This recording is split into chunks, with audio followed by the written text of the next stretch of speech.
Welcome to this week's episode of The Nero Show. In today's episode, Red Bull keep sinking their teeth into the road cycling market. What are they up to? Berm Peak is taking some of his content behind the paywall. What do we think? Is that a good future? We've got a bit of a YouTube wrap-up with NorCal's new video and the Lifetime Grand Prix series of videos. And Untouchable Topics. What can't you talk about? All right, let's get into it. Weird time of year. Sort of racing started where we've kind of had the big equipment drops. Not fully back into the race calendar yet, but there's a trickle of stuff happening. I thought we might start with this Red Bull thing. Yes, let's start there. Do you want to kick us off just with what they've actually done? Yeah, well, there was the rumours about how Red Bull were going to take over the Bora Hansgrohe professional men's team, and now it's come out that basically the Austrian authority that controls the business ventures has allowed this takeover to happen. So there's not really any more details around how it's going to work, what it's going to look like, but essentially Red Bull have the green light to buy an owning stake in the management company behind Bora Hansgrohe. So we're looking at potentially sometime this year or next year, the Bora Hansgrohe men's cycling team is going to be Red Bull Racing. The other little bit of news with Red Bull is they did add a couple of sponsored athletes, one of which is a British junior cyclocross world champion Zoe Backstead, amongst other things. I think she's won some time trials as well, and she's riding for Canyon Schramm in the Women's World Tour. Why are we suddenly doing this? Why are we suddenly buying half of a men's World Tour team? Why are we taking punts on young up-and-coming British cyclists who are entering the World Tour? Well, they did it with Pidcock. I think she is well in line, or if not outperforming Pidcock. Oh, I'm not saying at that level. Yeah. Oh, sorry. I think that makes sense, but yeah, I'm with you. It's kind of what, especially. I kind of get the individual sponsorship. You know, they wear the helmet. That kind of makes sense. It's just an individual athlete sponsor. But just on that actually, I want to chat about Bora. But with the Red Bull thing, why do teams let the Red Bull sponsored athletes run Red Bull gear? Yeah. It seems to be road cycling. Yeah. You have to be sponsor correct down to your shoelaces. Yep. But if Red Bull sponsor you, you can run a Red Bull helmet and no one cares. Can anyone answer that? I mean, that's the classic one there is Cavendish, because so Cavendish has got this relationship with Oakley. And so anytime he would move to a team, he would basically have to move the whole team onto Oakley, because whatever the sunglass provider would never say, no, we're not going to just allow Cav to run Oakleys while the rest of us run, I don't know, Alba Optics or something. Whereas you're right, like when it comes to the helmet thing, it's okay, yes, no problem. Maybe just let me go on this, because I can't work out what's going on here, because Red Bull, from a marketing perspective, don't do things by half. This has to be a long-term play. There must be something that they're thinking about here. And all I can think about... In regards to the sponsoring the riders or this Bora Hansgrohe thing? Okay. Both. To me, this is all part of... It has to be all part of some big play. They don't just muck around with this stuff. Because marketing is their game. Like they have... I hate their product. Like I was actually going to get on here and totally zag to your zig and say I hate Red Bull just because I hate their... Yeah, I just really don't like the product. But anyway... From the marketing perspective, I really like Red Bull. I know you do. Just a quick insight, Jesse mostly comes in here every day before a session and has a Red Bull. But anyway, so sponsor him, not me. What was I saying? So they don't do things by half. Marketing's their game, blah, blah, blah, blah, blah. What are they trying to get out of this? Because we kind of are both in the camp of, it's just like, it's a bit of a shit show. Like, what are you doing? You're just piling money away. All I can think maybe is they see a gap with the broadcasting, because you look at Red Bull and what they've done really well is they take an event and they fully produce it. Yep. They make it the Red Bull downhill, like jumping off a cliff thing. What's the cliff dive thing? Yep. The cliff dive thing in my mind is now associated, the whole sport is associated with Red Bull, because not only have they branded it so well, but from what I gather, you basically just watch it on their app. So they've bought out the rights to whatever the league is of cliff diving, and they just pump it out on their app, and they have the content.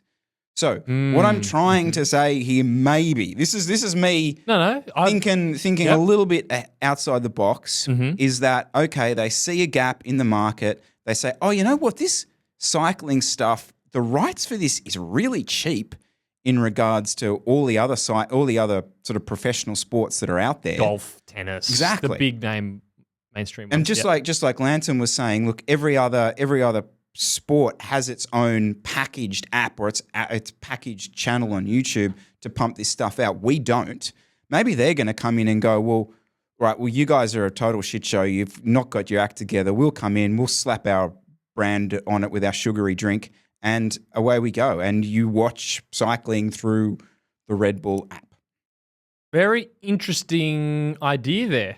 I mean, on paper, that's fact. That's a Chris Miller fact. That's a fact. I mean, it makes sense because I'm kind of sitting here, I was going to go, I don't get it. I mean, you sponsor a cycling team. It's not very Red Bull. So having another angle that they're playing long term would definitely would make sense. And maybe it's not. I'm not saying this is a world tour thing. Like, you look at it, right? So their event series coming up: Red Bull Cliff Diving World Series, the FIA World Rally Series, the WSL Big Wave Surfing. So that's big wave surfing. That's not the. See where I'm going with this? Spin-off. It's spin-off stuff. So it's mountain bike, but it's that downhill stuff. It's not cross-country mountain bike. Yeah, correct. Okay. So the Red Bull Hardline, which is the downhill stuff, and Red Bull Flug Tag. I don't know what that is, but yeah, I could get around it. Yep. So you can kind of see where. So maybe they do okay. Well, we're going to have 4 Red Bull events next year, and one of them's in Colombia. Like, we were talking about this during the week. Yep. Like, you watched the Colombian Nationals. Yeah. I watched the Colombian Nationals, and it was like, holy shit, like. This is wild. This is crazy. Yeah. It looked like the Olympics road race. People. It was like, holy shit. And package that up with some Red Bull branding with like crazed spectators streaming out on their service, be the same time zone as the US. I don't know. I'm selling myself on this. Where do I sign up for it? So if you had to pick, what discipline would it be though? Would it just be a Red Bull 200-kilometer road race? No. I don't see it. So where would you see, if you had to hypothesize, what angle are they going to take the road cycling? I think this potentially gets into a chat I want to have a little bit later, but the multidiscipline aspect of the riders that they seem to sign is what is attractive to them and maybe to other people. Don't tell me it's going to be the G word. I don't know what the no. I think it's the vegan cyclist event. So it's got some road, it's got some downhill, and it's got some gravel, and it's who's the best cyclist, who's the best two-wheeler person in the world. Maybe that's the gimmick. Yep. I don't know. Okay. Yeah. Just in terms of them sponsoring the actual team, that sort of, in terms of coolness, blow every other team out of the water. Like, what's the closest thing to Red Bull already in professional cycling? I went through the teams. The closest thing I could see as a consumer product would be the Alpecin shampoo. It's probably the closest thing, and Red Bull is 1,000 times cooler than shampoo. So imagine Red Bull. It just wouldn't fit. It's kind of like Red Bull Bora Racing. What is cool? Can I ask you this question? Because I feel like I've just bought into this for no reason. Because I hate the actual product, as I've said. Mm-hmm. What is cool about Red Bull? Explain it to me. Or is the fact that you've got to explain it to me just mean I'm never going to get it? No? If I have to explain what's cool about Red Bull, the entire brand is cool. That's their entire product it's cool. But there's nothing about their product that makes me think, like, there's nothing desirable about pumping myself full of caffeine and it's sugar. Like, you crack that can and I could be a Formula One driver right now. Really? I'm going into the zone. I'm growing wings. I could be jumping from space in a wingsuit. I mean, that's their whole branding. So, I mean, I could just go and buy a can of V. But it's not a Red Bull. It's not a Red Bull. I mean, I like the taste of Red Bull personally. I think it's the best tasting energy drink. But I mean, what's cool? I mean, everything they sponsor is cool. They don't sponsor anything lame that comes to mind. I also think they're really good at sticking with their branding colors, just the color scheme of it. That blue, red, and yellow. They are so strict with it that it just sticks. I mean, you could just if you saw a helmet in the distance that just happened to be those colors, the first thing you'd think of would be Red Bull, and the cars do it. They've just been so consistent at it. But that's kind of my point. Is I'm quite confused because why is Red Bull cool? Because everything they sponsor is cool. Far as I'm aware, in the broader scheme of things, road cycling isn't cool. So that's why I'm just confused where they're going with it. I will put this link in the description. Have you seen the Instagram reel of, it's like if an Australian tells his other Australian mates that he's a cyclist? Have you seen this reel? No. Where they all just like, they're all in tears, like, oh my God, you're dead to me type thing. Right, like, how dare you turn on us like this? That's real. Like, that's actually what it's like for like, it would be like 1 in 10 in terms of a cyclist sort of sympathizer / person doing it to the other 9 people who would actually react like that. Mm-hmm. And so, like if you're in a marketing department and go, we're going to side with that one guy who's the person standing up for cycling. Well, especially if you're in probably, US, UK, Australia, that would ring true. Obviously, Europe, I'm hoping that would be different.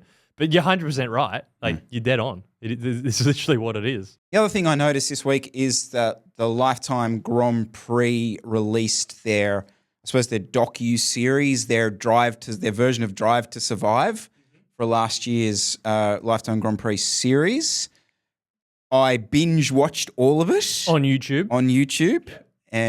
Did you catch any of it? I watched the Unbound Men's one of it, about 30 minutes. That's the only one I watched, but I got a good idea of what it's about. So what did you think? I enjoyed it. I thought it was really good. Obviously, really well put together.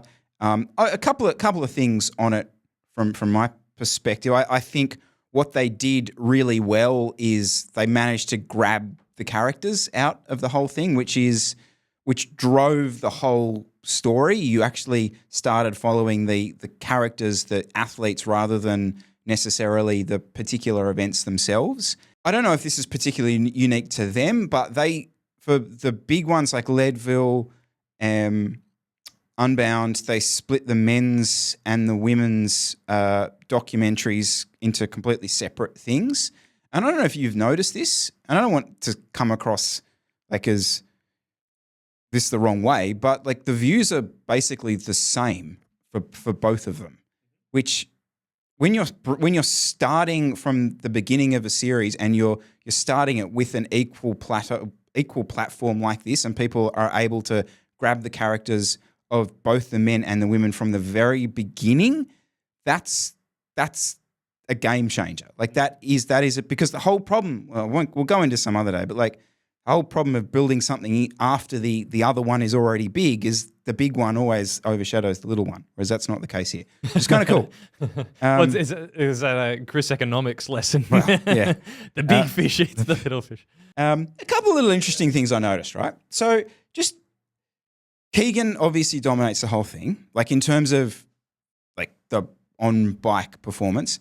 The whole thing suffered from the fact that neither him nor Sophia, who dominated the women's series, really were interviewed that much. I'm not sure why that. It was a bit like I've already forgotten what it was called. What was the Netflix one called about cyclists?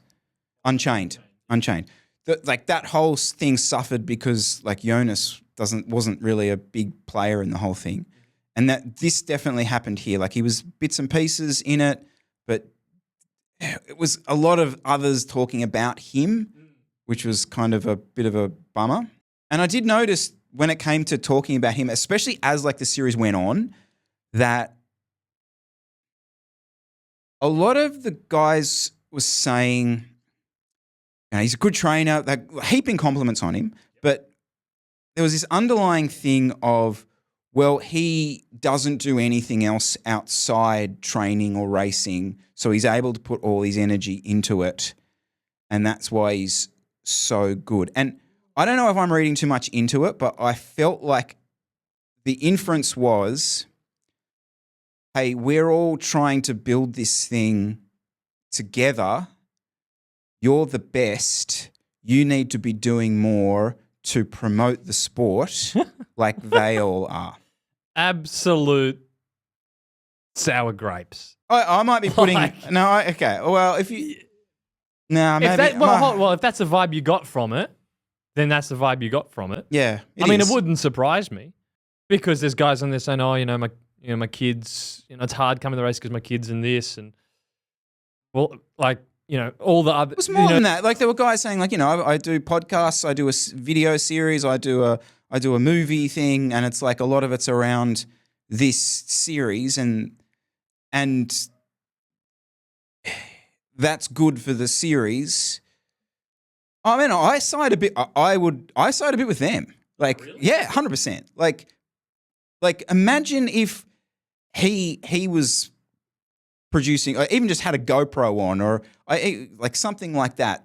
Give people a bit more insight into this. There's clearly a massive demand for it. Probably, but I'm sure if the guys saying that were as good as him and had the potential to win and didn't need to do it for whatever financial reasons or whatever, they'd throw it away in a heartbeat and go win the whole series. Yes. I mean, yep. Yeah, I think he's doing plenty of good for the series and for the sport by staying there, not going and joining a European team and having just a freak doing freak numbers that everyone just kind of it adds this mystique. Maybe the fact that he doesn't really put that much out there. To be fair, like he's been on the Trainer Road podcast, some of the ones I've listened to, so he does do some stuff, but maybe having him sort of tucked away and no one really knows too much about him adds to this sort of Batman-esque sort of bad boy thing, and the series are playing up to it for the thing, and now we're talking about it, and he's kind of like the bad boy. I would like to see that next year. I would like to see them like just even if it's not there, just totally build him up as a complete. Everyone wants to take him villain. down, yeah, but he just keeps winning, and then like in the last round, Trekkie comes through and just beats him on the line and. Perfect. Or yeah. there's collusion amongst the other riders to try and I think that would capture, because that was that going back to the core of what actually hooked people on Drive to Survive. It was the fighting amongst the drivers that got everyone like, oh my God, these guys hate each other. This is awesome. Mm-hmm. Like I'd kind of like to see that as well. But interesting you mentioned Brendan Johnson. I've got to call him Brendan Johnson. We got this quite a few times in the past when we talked about it. Got to use his name. Brendan Johnson. I thought he came across as like the star of the show when it came to the athlete stories. Obviously, following him coming across from Australia, the low points of a lot of the races, and then sort of pulling it together and managing to get some results. And it managed to, I think, gather. You hear a lot about athletes talk about sacrifice. And you kind of hear professional athletes talk about sacrifice, and it's like, oh, they didn't go out on the piss with their mates for a couple of months. Like, what? That's not sacrifice. I think with this, it kind of managed to gather the kind of sacrifice of what he had in Australia or has in Australia, the risk that they took, and with what they didn't even know, or they don't know what the reward is, if there even is a reward ultimately with this thing. I kind of thought that came across really well. Mm-hmm. The last thing I'll say about this, and I realize this is kind of broad chat about the whole thing, but in every episode, there was this whole thing about trying to legitimize the series in comparison to every other cycling event. You would always hear them talking about it. Like in the first one, they were talking about, oh, we've got all these international people are now here. So you can totally tell that it's people really care about this. Or you might then go into, they'll try and big up the actual performances themselves, like the power numbers are comparable to this, or you might have World Tour pros talking about like how good the level is and this sort of stuff. And then even towards the back end of it, when you had Cassiodoma turn up and as the gravel world champion, and she was riding it, and they were kind of saying, look, this legitimizes us playing like. I honestly think just ditch that narrative and just go with it, guys. You don't need to prove yourself on a physiological level to anyone. What the product that's seemingly being produced is successful. I think it's sustainable from a distance, and we've discussed a little bit about this. I kind of feel it's scalable as well. Like you can take it anywhere. It can be a little bit more of a thing. So kind of leave the whole, oh, yeah, we do matter because of this, or yeah, we do matter because of this behind, and just make yourself a big deal and don't worry about it. Yeah. Yep. I think that's fair. I mean, and that's what people care because they're professional athletes who desperately want to win. That's the story. Whether they're doing 5 watts per kilo for 5 hours, like no one actually cares that's watching. I mean, maybe a few like I do, but you know, the people watching don't mind. So I think, yeah, definitely agree. Yeah. Do you think the timing of how they've released it is a problem? It was a bit far after the events have happened, and that they seemingly put it all out quite quickly. Yes and no. It's interesting. Like I watch a lot of this stuff. So the Six Nations rugby just released their Drive to Survive on Netflix. Tennis Breakpoint just released their second series of their Drive to Survive. I should actually a swing. I think it's called a full swing or serving or something. I can't remember what it's called. They've just released their ones as well. So there seemingly is a reason they're doing it at this point. You're right. I kind of think the full dump was a bit of a mistake, just because you'd love to see it over 2 or 3 weeks or something, build a bit of hype that way. The timing's weird. Maybe it's in preparation for the next year to try and build the hype for as it kicks off. Because that's why I was kind of a little confused, because I'm sort of if this is a Drive to Survive style, it takes a lot of time to edit and put together, so it's fine that it gets uploaded later. As long as it's not intending to be like a race highlight style thing, which I don't think it is. So it's probably not a problem. But that's what this is. I don't think this is for the races to watch. This is like kind of for me, really, as someone from a distance watching it, like it's a popcorn viewing type thing. And that's why I kind of said double down on getting your race content footage somehow accessible to us as soon as this actual event happens, for those sad people that will sit there and probably watch 3 hours of Leadville unfold. Like, I would like to see that. I don't know how the hell you're going to do it, but yeah. Sticking on YouTube, so NorCal did another of his DIY at-home testing videos. They're getting better and better, Jesse. They're good. Okay. Better and better. This time. Now, first off, bang, it's 5.5 minutes. He's gone, screw the algorithm.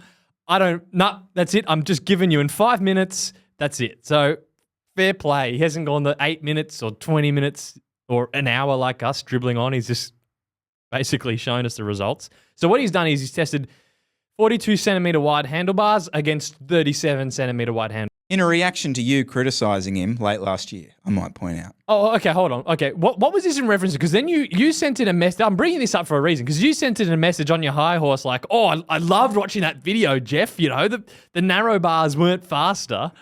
What... Am I forgetting something? Yeah, what's happened you here? ripped him for. Right. We had this chat when Jeff and Tyler and Dylan were on the show last year.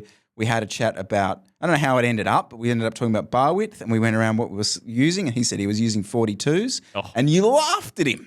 You legitimately laughed at him. Say, the cool kids now are going down to 38s, blah, blah, blah, and the conversation continued on. Mm-hmm. And here we are. Mm-hmm. He's reacted to your reaction, and tested it. It's 4 seconds. Well, that's you don't find 4 seconds everywhere, Chris. That's a 4 seconds. All right, should we dig into it a little bit? Okay, sure. Okay, so what did you think the results were going to be before you watched it? Did you have a thought? Yeah, I thought we'd be in the 30-second realm. 30 seconds. Yep. Okay. So it's pretty, I mean, it's 4 seconds over 15 minutes is like nothing. So But can I just say the reason that I thought that it would be that big is because I have ridden 37s and I've ridden 40, well, almost measured 42s in the last 6 months, both those bar widths. And when I ride those wider ones, I feel like I'm driving a bus. I feel like I'm on there going, I'm just soaking up air everywhere. And I haven't got any data to say this, but I just feel like I'm riding slower. I feel the same. You go to narrow bars, you go, shit, Yeah, I'm I'm like, moving. Get in there. Yep. Can I just, I think this is where you're starting to see when you're comparing aerodynamic changes, this whole wind tunnel watts versus actual reality. Oh, here we go. Okay.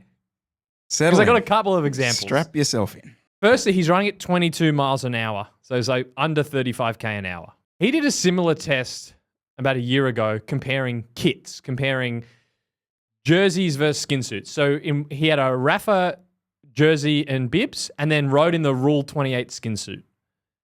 Again for 15 minutes at the same power. Same speed. No difference. But I'm telling you, you watch someone else's video and they've taken it to the wind tunnel and they say, skin suit saved me 20 watts. Narrower bars, 6 watts. I think both can be true in the sense that, so I don't think this is a case of there's no gain to running a skin suit and narrow bars. I mean, it's going to be faster.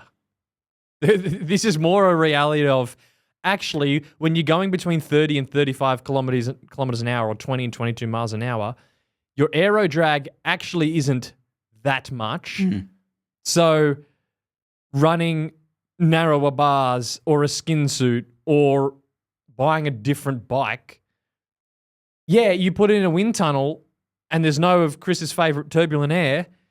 You're putting it in conditions designed to exaggerate exactly the thing you're trying to isolate. But you get on the road and you go, oh, it's marginally faster. I mean, aren't we back to square one of what we originally said, which was at the speeds that you're riding at most of the time for the average person, aerodynamics are a marginal gain, not this giant 20 watts here, 30 watts there. I mean, I said this from day one.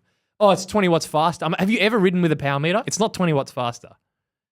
So I think this is more, again, another good test he's done at a real world speed, and it's slightly faster, hard to kind of tell. So is this you coming out of the rabbit hole, or have you fallen into the rabbit hole that was already in the rabbit hole? Because, well, because this is where, you're right, this is where it all started, potentially, on this show. No. I feel like I never actually fully went into the rabbit hole. Oh, you were in there. You were in there. You fell in. Because I mean, we've said this, like, don't buy a Defy. Don't buy an aero bike. You're not riding that fast. I mean, isn't that pretty much what we've been saying this entire time? Yes. And then you get on with your tour magazines or your Dylan Johnson and they're frothing over wind tunnel tests and stuff. But this was a nice reminder, refresher, thanks NorCal, of actually the speeds you're riding at, these are marginal. If you're a World Tour pro going 60K an hour, they're not. But yeah, I think it was a good reminder of that. Perfectly timed as well, because it was like a week or two after the tyre test, which showed actual results. That's big. And that was my biggest takeaway from this was more along the lines of, well, hang on. So there's 33 seconds in the literally the amount of air in my tyres compared to an entire rebuilt bike. I'll take the rubber anytime. Yeah. Okay. Yep. So I think, fair play. I honestly, I thought it would be more. What do you want to see next? Because clearly... Okay, I'm sick of the aero test. You're not riding that fast. The aerodynamics of everything besides your position isn't that much. So the aero test, I don't care that much.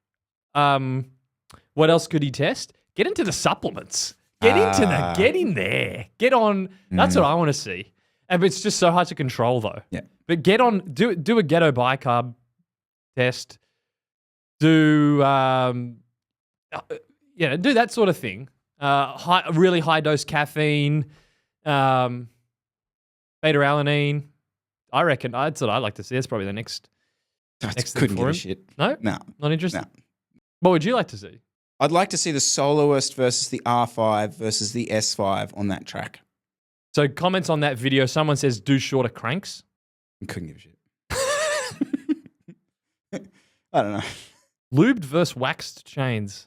Does anyone ride a waxed chain for a performance advantage? Aren't we all just riding waxed chains because they're so easy to keep clean and it's just a pure logistics, like it's a win everywhere. And the fact that maybe it's a little bit faster or the same or a bit less does not bother me in any way, shape or form. I just love how easy it is to keep clean.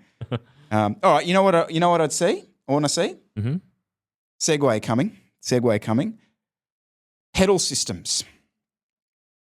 Ooh. Yes, I'd like to see some pedal systems tested because the reason I bring this up is EKOI, which is pronounced Ekoi. There's some little drops around the place of a new pedal system being released by them. And it's not normally something I'd get particularly excited about, except that actually looks legitimately very different to what's out on the market at the moment. So this is something that Ronan McLaughlin picked out.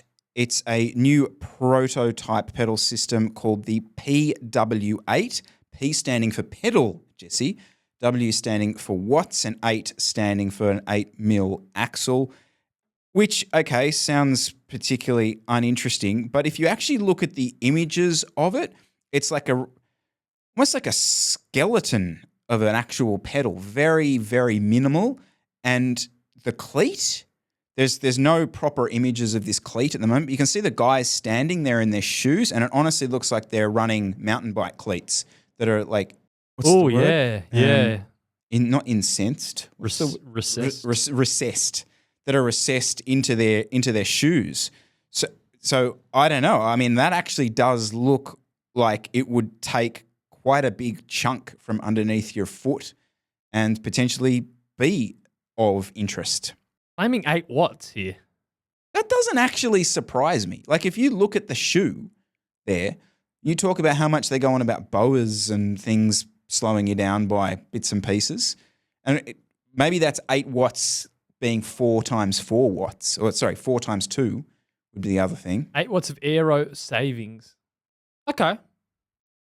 So your cleats recessed, so it's more aero. Lower stack height, so you can lower your saddle, so you're a bit more aero. Okay.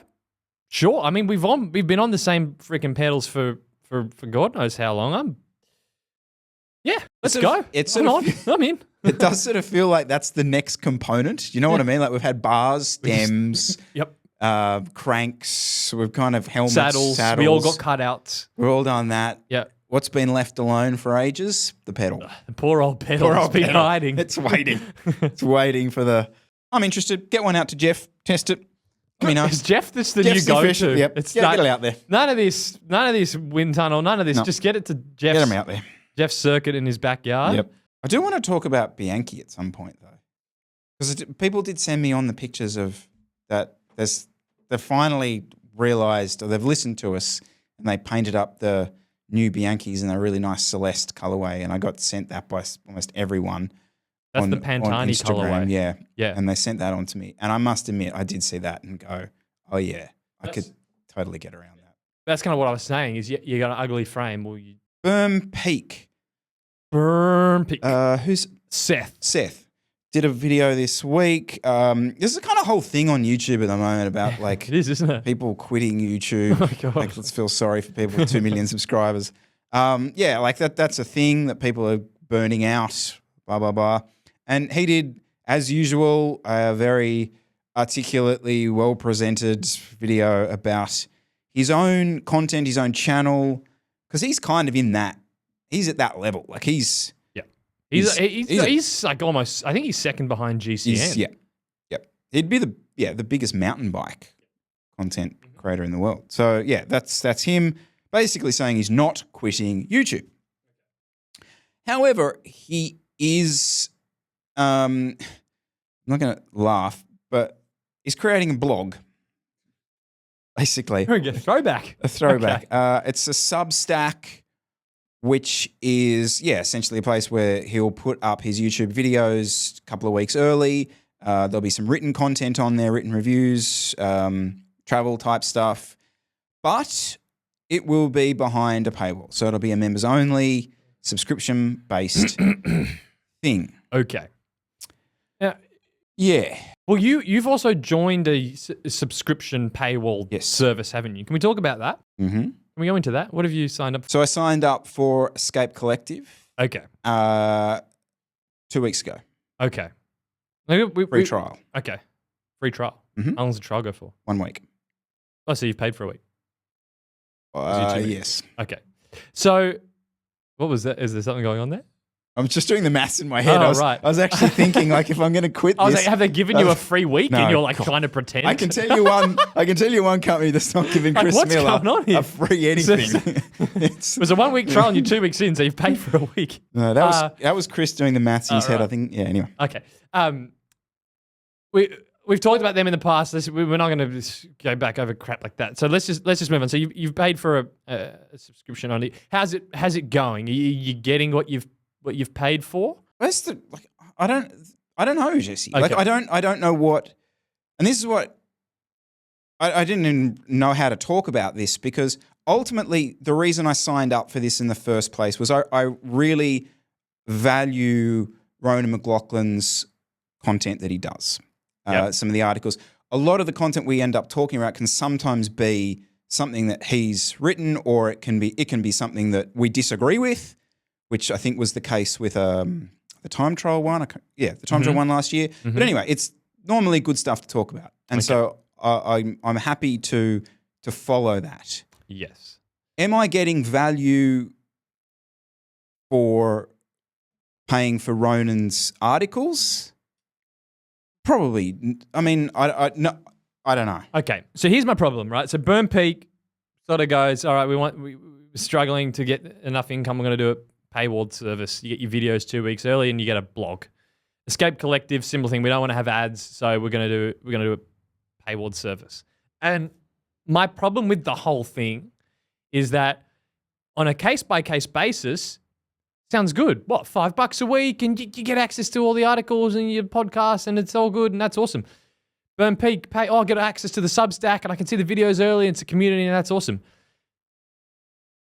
That is just not a sustainable option for media as a whole, because what's going to happen? You're on YouTube. What if NorCal paywalls his stuff? And then Chris Miller paywalls his stuff. And then, and then it's $5. Oh, it's nothing. Oh, it's $5. I want to watch him. It's $5. Suddenly then you're paying $200 a month to access all the stuff you used to access for free. So, and that's why I don't like it, because it's this case of if everyone did it, it's not going to work. It only works if a few people do it so that everyone only has a couple of subscriptions and then the other people find a different way to keep their content coming out and keep it sustainable. So that's why I don't like it. I mean, in theory, it sounds great. We produce content, pay us a small fee, and you support us directly. It's independent. It's unbiased. Yep. But it's entirely unsustainable, because imagine if everyone you watched on YouTube, you paid $3 to watch a video. You'd go broke. So I thought about this, and I was almost tempted to message Ronan about this and say, hey, look, like, your content's great. Like, why can't you why can't you be Ronan McLaughlin YouTube channel? Why can't you do what Ben Delaney's done and be a quote unquote freelance cycling journalist / content creator and take on board that yourself, open it up to in front of the paywall? Is that what you do? You break the paywall down, you get in front of it? You know what I'm saying, right? Why can't you do that? And so I'm thinking, like, well, I know why he can't do that, because he's probably got a mortgage. Got bills to pay. And he's got bills to pay and he's got a family, and, like, as much as maybe in 5-10 years he might be able to build up enough cachet to do a relationship with it, but that's not realistic. Like, how's he going to get to the Tour Down Under and do pit walks if it's just off the back of I don't know, ad revenue from YouTube. It's not going to happen. So I totally hear what you're saying and I do agree with you that, you know, if Cade all of a sudden turned around and had a paywall on it, then great. Well, what's next? We all and personally, disappear. I just stopped watching. I cannot think of anything that, if it was only accessible behind a paywall, that I'd be paying to watch or listen to. And I know this comes across sometimes as like bit inside baseball-y when we talk about this stuff, but I do genuinely think this matters because this is the way we consume. Like, we've already basically lost racing as such to the ether, certainly in this country and in the US, that we're not going to be able to see. And if you then lose the content creators behind paywalls, then that's another thing that steps away. I do. I mean, I would say the paywall stuff or paying for something, I'm not against it if it's offering something that you weren't getting before. So let's say Lantern Rouge do a paywall, but it's not just you get the video early and you know you're not getting anything. You're just getting the video a week early. Well, just wait a week and I'll watch it at the normal time. But if they produced extra content and you were paying for that, then that I don't have a problem with. If they had once a fortnight had a paid only episode that wasn't going out to everyone else, I don't have a problem with that at all. The problem is that's also not sustainable because everyone is kind of spending all their time already just producing the stuff that they're already putting out to then create a whole other product which are producing content for only the people that are paying. Most people don't have enough time to do that anyway. So that's also not a good option. So yeah, that's my thing. I mean, like the Berm Peak example, they get the videos 2 weeks early, and the only thing that you're getting if you pay for, from what I saw, that you wouldn't get otherwise is the blog post, the Substack, which that's fair enough. It's something extra that you're getting. So yeah, that's what I think. Yeah. Just on the Berm Peak thing, and I would very much. Aren't you surprised he made a video like that? Most people, even just discussing that, like most people already work their jobs. They just watch a Berm Peak video because he's reviewing 10 cool tools I bought on friggin' AliExpress, and it's entertaining 10 minutes. It's like they don't care about like the machinations of your media business and like. Have you watched any of these I'm quitting YouTube videos? I watch them because I'm interested in, but I'm not. I wouldn't expect that like, you know, someone that's not producing content would be in any way interested in it or even buy into like some sort of pity story. Yeah, but cynically, the reason he's doing that is to set up the move. So if he'd just suddenly set up this Substack in 2 weeks' time and gone, okay, everyone pay over here, or I imagine his audience would just go, what's this? Yes. So he did need to set the criteria for it and why it happened. And look, I would definitely suggest people go and watch that video. I just don't agree. So what he said was that the YouTube algorithm now really likes long form videos, anything over about 20 minutes. I just don't think that's the case. I mean, I go onto my homepage. It's full of stuff that's 10 minutes, 6 minutes, 8 minutes, 5 minutes. I just don't even think that's true. Maybe with the ad revenue from the actual videos it would be because you're listening for longer. But I mostly get recommended videos that are under 10 minutes. All right, guys, let us know your thoughts. The future of this sort of content behind paywalls, in front of paywalls. Let us know. I'm interested to see what people think. I reckon it's going to be really split. I think there will be a big contingent of people, well, in the comments on this video, just watching the video, that don't have a problem with it and don't mind it. I feel like that's going to be actually probably a majority of people that don't mind the paywalled stuff. That's what I think. I feel like there's definitely a like, no, you do you, like support yourself, like you do that, yeah. But it's like, yeah, but not everyone, like it doesn't work. Anyway, I'm not gonna go down that rabbit hole again. But this brings on to another topic I got, which is the untouchable topics. So just like I said there, where there's going to be this majority of people that are probably really supportive of like you know, like go independent and we'll support you and this and that, right? There's other similar topics like that, which are just, we're going to call them the untouchable cycling topics. Untouchable in the sense that if you say anything against them, you'll just get berated on, or they just get such overwhelming support that it's just, you don't dare say anything different. Let's go through them. I got a few. They're more annoying than this. Okay. Because these are also topics that sound controversial or sound like anti-establishment, but they're not actually. They're actually what everyone's thinking, and the reaction's going to be, yeah, you go, man, you stand up for us. It's like, you're not actually standing up for us. All right, the first one is, and we've seen this, and I stand by, this is the most militant group of cyclists out there. It is the do-it-all bike. Oh, I mean, heaven forbid you have two bikes and they both perform better in their individual categories. You get absolutely roasted. I will direct anyone who wants to go have a look at these comments to the Instagram reel that we did with GC that I think I put up about 6 months ago. Now, it's a reel, whatever, it's clickbait, that's what they do. But the comments are, when people disagree with us normally, they just disagree with us and give us the alternate version. Yes. When they disagree with us on the do-it-all bike, we are the scourge of humanity for suggesting someone actually gets a bike that suits their exact criteria and exact needs. We are elitist. We are gatekeepers. We are everything that is wrong with cliquey cycling groups, basically.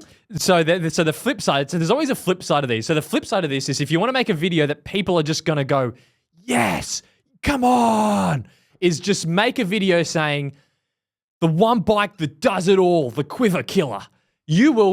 Everyone will just get all around it. And that's why saying anything bad against a do-it-all bike is the untouchable topic. That's the first one, 100%. And even the one person that stands up for you, like that might go, oh, I don't actually want to ride that at my local crit. And we go, oh, yeah, but you haven't, it's not all about the bike. It's all about the legs you've got. So it doesn't even matter. Yeah, even the person defending that comment, no. It's not even worth it. I realize it's probably our bread and butter, but suggesting marginal gains matter. Oh, I don't know. Yep. Okay, this one's maybe not as global as the others because it depends what crowd you're in. But there's a definite side of YouTube where if you discuss how you went from a 40 to a 60 mil deep wheel and you really felt that you were going 0.2 kilometers an hour faster, it doesn't matter. It's about the legs. I've got a 1996 rally that fits 21s and it's within 2K an hour, so just shut up. So marginal gains, definitely untouchable topic. But from the sense that you can't say that, saying that they matter. What's way more YouTube friendly is to sort of shoot down a marginal gain. Yep. Like that's what I kind of mean about like sometimes you get this stuff where I feel like, okay, they're standing up for the little guy. Or it's, you tell the industry, man, that ceramic speed jockey wheels aren't worth it. Like, no one actually really thinks that. It's bling, whatever. And now I'm going to say on this one, people will probably point out that we've done the exact opposite of this in this exact chat by saying, well, NorCal's thing that, aero at that speed doesn't matter. What I'm going to say is that what we're kind of getting at is if you're having a conversation about, the giant propel is, the SLA, it's actually 6 watts slower than an S5, right? In that context, it's just then when that person comes in and then kind of shrouds it over with, oh, but I've got a, that sort of thing. It's the reason why I think it's an untouchable topic is it breaks the context barrier and you'll just, no matter what context you're saying it in, it's just, it's much more friendly to just go, oh no, just, ride what you got and it's good enough. The only other one I was going to say, and again, this is one of these context ones, is untouchable topic is to suggest that money being spent on research and development on a bike frame or something technology-wise is worth it. Oh. Okay? So, Okay. because the comeback is just so easy and so lame and so standing up for the little guy of, no, professional cyclists are so out of our world. Why do we need a bike that's 2 watts faster at 45 kilometers an hour, blah, blah, blah, blah, which is Make so them true. cheaper. Make them cheaper. It's so true. Yeah. It is. Yeah. But it doesn't negate the fact that someone riding in the World Tour needs the R&D. But yes, you were right. So what I'll say is, let's throw out some channels here. If you're kind of like, guys, what the hell are you talking about? Do yourselves a favor. Go to Dylan Johnson and read his comment section. Then go to Cade, the Cade Media podcast, and read their comment section. And it is like you're doing a different. It's like you're doing a different sport. On one hand, you've got I would say the comments in that sort of UK scene with the Cade Media thing is more like they're kind of feeding into these untouchable topics where like, oh, did you see they talked about that? Oh, that doesn't matter. I think like that crowd eat it up with a spoon and a knife and a fork. And then the Dylan Johnson crowd are just like so far down the rabbit hole. Whether they realize it or not, we don't know. But I think that's where you see that audience difference. I think on our show, I honestly think we get both. Like you go through the comments if we talk about tech stuff, and it's like we'll get like you can tell where they come from. It's like that's a Dylan Johnson comment. Next, they've somehow come over here from Cade, and it's literally comment after comment are just polar opposites. And it's I think we kind of seem to catch both a little bit. I would say, if anything, what side do you think we sit on if you had to pick? Towards Dylan Johnson or towards Cade? I read all the comments. I don't reply, obviously, to many of them because a lot of the time it's a statement. And it's like, okay, cool, you've said your statement. Awesome. Thumbs up. And reading them, I always feel it's about 60-40, 60 being leaning more towards performance. I want to know a bit more about it. Check out this wind tunnel result here. That was interesting. Yeah, okay. And then there's the 40 who are probably a bit more like just ride your bike faster. Don't worry about it type thing. Like, oh, my bike from 10 years ago is as good as yours. Shut up. Mm-hmm. Cool. Yep. But yeah, you're probably more that person. Okay. Yeah. I think that's probably fair. I like that we've got an even split. I think the point of this show is to capture, just to kind of comment on both and not really go either way. So I feel like that's fair. Which out of the two of us are we both in the same place, or are you more? I would say, well, you let me know. I think at heart I'm more Cade, 100%. but I just for entertainment purpose will dabble with the Dylan Johnson 100%. for fun. No. Chris Miller? I think I flip flop from week to week. I go with the flow on it. Okay. I reckon I'm performance, but without the actual data. That's how I see myself. All the effort. Like, a wax chain would be nice, but I'm not getting a crock pot and putting wax in it. There you go. Yeah. Yeah. Yep. Yeah. So I want the aero bike because it holds its speed faster. Yeah. Yeah. Like that's kind of. But that's did I kind of spend 6 hours on the forums going through it? No. Like, yeah. Yep. Yep. All right. What do you got coming up this week? Are you back on the bike, or where are we at? Coming up this week, it's my mum's birthday Thursday, so we're doing a family dinner, and then Saturday I've got to take the dog for a walk, and I might clean. I'll probably do a clean of the house. We're going to do a tidy up, so Thursday morning. Is that what you wanted to know? Yeah. Well, okay. I see this comment every now and again, like, guys, you should start with some personal banter. It'd be great to hear. Shit, no way. Fuck, I don't care what you're want doing. us to go. Whatever. I've got no interest in what you're up to. How are the kids, Chris? Yeah, actually, kids go back to school tomorrow. There you go. There's an Great. update. There's an update. And Catherine is going to start some swimming. So here's the thing. This is an update. So we're dumping AFL from next. So we're not going to do AFL. AFLW. AFL. Well, we're just AFL at this age. But she's going to start swim squad. Mm-hmm. This is a danger. Because I know a few swimmers. And I know a few swimming parents. And if I'm fingers crossed she's not any good. I mean, I know she can swim and she's like pretty capable, but hopefully she's Nice not of you. very good. Oh, why not? Well, that's a total. You think cycling parents are a thing? Oh. Wait till you get into swimming parents. Oh. That's a whole. Are they as bad ballpark. as tennis parents? They're in the same ballpark, but swimming parents, the stuff starts at like 5 a.m. and things like this. So squad training, all that. So that's going to kick off. And actually, after we record today, we go to Taekwondo or mixed martial arts. Oh, okay. So Cool. there you go. Well, thanks. I really enjoyed this Enjoyed that segment of the show. personal segment intro. Yeah, thanks for that. And on that note, we will see you next week, We'll Jesse. see you then.